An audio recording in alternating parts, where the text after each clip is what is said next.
কেমন আছেন সবাই? আশা করি ভালো আছেন। আজকে মঙ্গলবার, প্রায় 19 আগস্ট 2025 প্রথম আলো নিয়ে হাজির হয়েছে। দেখেন আজকে পত্রিকায় হচ্ছে আপনার খুবই গুরুত্বপূর্ণ কন্টেন্ট খুবই কম, সো আমাদের খুব শর্ট একটা ভিডিও হবে। আর আপনার যারা 47 দিবেন তারা হয়তো আর 5-7 দিনের ভিডিও দেখবেন আর কি। এরপর আপনারা একটা গ্যাপ নিয়েন, হ্যাঁ, একটা 20-25 দিনের ভিডিও দেখার গ্যাপ নিয়েন, কারণ আপনি বেশি ফোকাস করেন ইয়েতে আপনার পড়াতে, ঠিক আছে?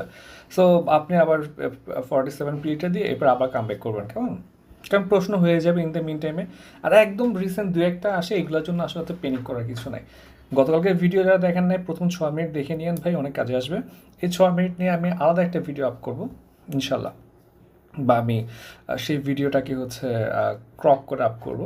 আরেকটা ইস্যু হচ্ছে আপনাদের 40 সামনে সিনিয়র অফিসার রিটেন বা আরও কিছু, সিনিয়র অফিসার ভাইবা, আর কিছু ব্যাংকের ভাইবা হবে।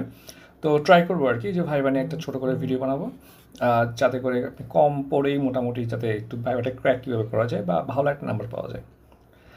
ব্যাংকে যেটা হয় আর কি, আপনার ভাইভাতে খুব একটা বেশি মাত্রায় আপনার প্রবলেম ক্রিয়েট হয় না, মানে ভাইভাতে মার্কস খুবই কম। আপনার ভাইভাতে মার্কস হচ্ছে অন অ্যাভারেজ 25 নাম্বার। 25 নাম্বারের জন্য তো আসলে প্যানিক করার কিছু নাই। যাই হোক, আমরা আসলে পরে আজকের ভিডিওতে ব্যাক করি। যে আমাদের অনেক কিছু আছে, অনেকগুলো কার্যক্রম চলমান আছে, ভিডিও ডেসক্রিপশনে পেয়ে যাবেন, সেই সব না বলি আজকে। দেখেন, ডাকসু নির্বাচন, ছাত্র রাজনীতিতে পরিবর্তন চান শিক্ষার্থীরা। আপনার ডাকসু মোটামুটি আগাচ্ছে, বাট চাকসুর অবস্থা আরও খারাপ। চাকসু নিয়ে এখন পর্যন্ত কোনো ডিসকাশনই হচ্ছে না। হয়তো ডাকসুর পরে এটা ইম্প্যাক্টটা দেখে চাকসুর দিকে আগাবে অথবা আগাবে না আর কি। এখন এই যে আমাদের যে স্টুডেন্ট পলিটিক্স দেখে আসছি, স্টুডেন্ট পলিটিক্সে আপনার সবচেয়ে আপনার বেসিক যে ব্যাপারটা ছিল যে মূলধারা যে আপনার জাতীয় রাজনীতি, ওই রাজনীতিতে কোনোভাবেই ছাত্র রাজনীতি বের হতে পারতেছে না। এটা একটা বড় সংকটের জায়গা আর কি। আমার মনে হয় যে একদম স্টুডেন্ট পলিটিক্স করুক, সেটা হচ্ছে আপনার জাতীয় রাজনীতির সাথে যাতে যাতে সে লিঙ্কড না থাকে আর কি।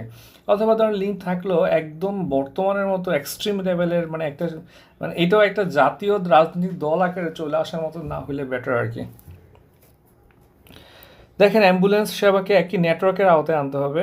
এটা নিয়ে আমি অনেক আগে 2017 সালের দিকে একটা আর্টিকেল লিখছিলাম আর কি, যে জনগণ যত বদমাইশ হবে, মানুষ যত বদমাইশ হবে, তত বেশি আপনার রুলসের প্রয়োজন আছে। এটা কিন্তু একটা বিখ্যাত লাইন আর কি।